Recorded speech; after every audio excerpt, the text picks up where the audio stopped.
Hello and नमस्कार मंडळी. आज मी तुमच्याबरोबर शेअर करणार आहे माझं फुल डे मील प्लॅन, जो की रोजच चेंज होत असतो. पण आज संडे आहे, त्यामुळे आजचा जो काही आहे ते तुमच्याबरोबर शेअर करते. कालच मी ट्रॉल्या क्लिनिंगसाठी काढलेल्या आहेत. थोड्या क्लिनिंग करून घ्याव्या म्हणल्यात, कारण की गेल्या वर्षी फेब्रुवारीमध्ये क्लिनिंग केलं होतं.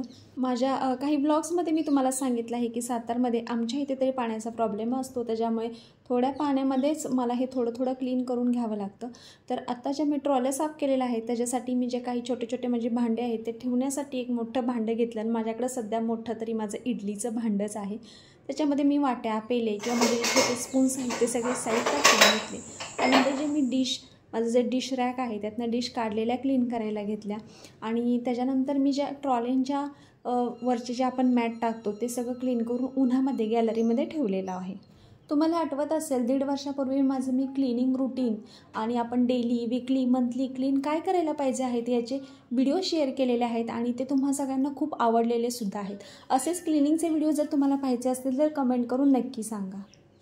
तर इथे मी बनवायला घेतलेला आहे आवळ्याचा ज्यूस, आणि 2 व्यक्तींकरिता 2 आवळ्यांचा ज्यूस काफी असतो. तर इथे मी आज 3 आवळे घेतलेले आहेत. तसंच तुम्ही याच्यामध्ये मिक्स काहीही टाकू शकता. मी नंतरनं कधी पुदिना टाकते, कधी कोथिंबीर टाकते, कधी गाजर टाकते, कधी टोमॅटोसुद्धा टाकू शकता. ही आवळे आपण मिक्सरमध्ये पेस्ट करून घ्यायची आणि त्याच्यामध्ये थोडंसं पाणी टाकून कोणत्याही गाळणीनं किंवा स्ट्रेनरनं तुम्ही गाळून घ्या, किंवा तसंही पिलं तरीही चालेल. तर इथं मी 3 आवळ्यांपासून 2 ग्लास म्हणजे जवळजवळ 450 ml एवढा मी ज्यूस बनवते. तुम्ही जर कोणतं मॉर्निंग ड्रिंक घेत असाल, कशाचा ज्यूस घेत असाल, तर तुम्हाला कोणता आवडतो आणि तुम्ही कोणता घेता हे सुद्धा मला कमेंट करून सांगा. तसेच मी याच्यामध्ये अजून वेगळं काय ॲड करायला पाहिजे का ते सुद्धा सांगा. तर इथं मी व्यवस्थित प्रेस करून हा आवळ्याचा ज्यूस केलेला आहे, जो की 400 ml आसपास झालेला आहे. स्टेटससाठी इथे मी फोटो काढून घेतला, तोही तुमच्याबरोबर शेअर केला. आणि त्यानंतर मी आवळ्याचा ज्यूस प्यायला घेतला. नितीशचं सुद्धा इथं आवरण्याची गडबड चालू होती, कारण की त्याला संडेचा 1-2 तास तरी एक्स्ट्रा मिळतात. नाहीतर डेली रुटीन खूप टाईट असतं त्याचंसुद्धा. आणि आज आमच्या लंचला आणि डिनरला एकच मेनू होता, तोही तुमच्याबरोबर शेअर करते. इथे मी बनवले होते त्यानंतर पोह्यामध्ये शेंगदाणे टाकले होते, टोमॅटो टाकला होता आणि त्याच्यानंतर कोथिंबीर, कढीपत्ता आणि लिंबाचा रस. तर मी कांदा टाकलेला नव्हता. तुम्हाला आवडत असेल तर तुम्ही कांदा टाकू शकता, बटाटासुद्धा टाकू शकता. 10च्या सुमारास मी इथे 2 टेबलस्पून एवढे ड्रायफ्रूट्स घेतलेले आहेत. तुम्हाला जर भिजवून खायचे लक्षात राहत असतील तर तुम्ही भिजवून खाऊ शकता. माझ्या लक्षात राहत नाही म्हणून मी शक्यतो लक्षात आले की ड्रायफ्रूट्स ड्रायच खाते.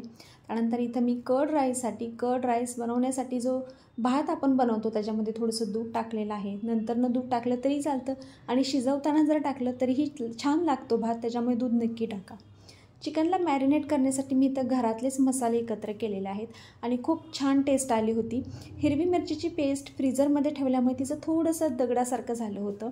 त्याच्यानंतर मी तडका देण्यासाठी तडका पॅन ठेवलेला होता. कर्ड राईसला तडका दिल्यानंतर तो आणखीन छान लागतो. इथं माझा सॉटेड चिकन तयार होत आहे.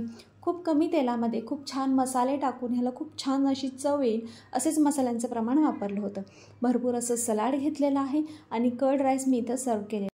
कर्ड राईसबरोबर खाण्यासाठी ना खूप वेगवेगळ्या रेसिपीजचे आयडियाज माझ्याकडे आहेत. जर तुम्हाला जाणून घ्यायचे असतील तर कमेंट करून नक्की सांगा, आपण रेसिपी चॅनलवरती ट्राय करू. तर इथं त्याच्याबरोबर मी सॉटेड चिकन सर्व केलेलं आहे आणि असा आमचा लंच आणि डिनरचा मेनू होता. त्यानंतर मी आमच्या बाळाबरोबर थोडासा अभ्यास, म्हणजेच त्याला पुस्तकाची आवड लागावी म्हणून थोडंसं पुस्तकं घेऊन बसते आणि त्यालासुद्धा ती आता ती पुस्तकं आवडायला लागली आहेत.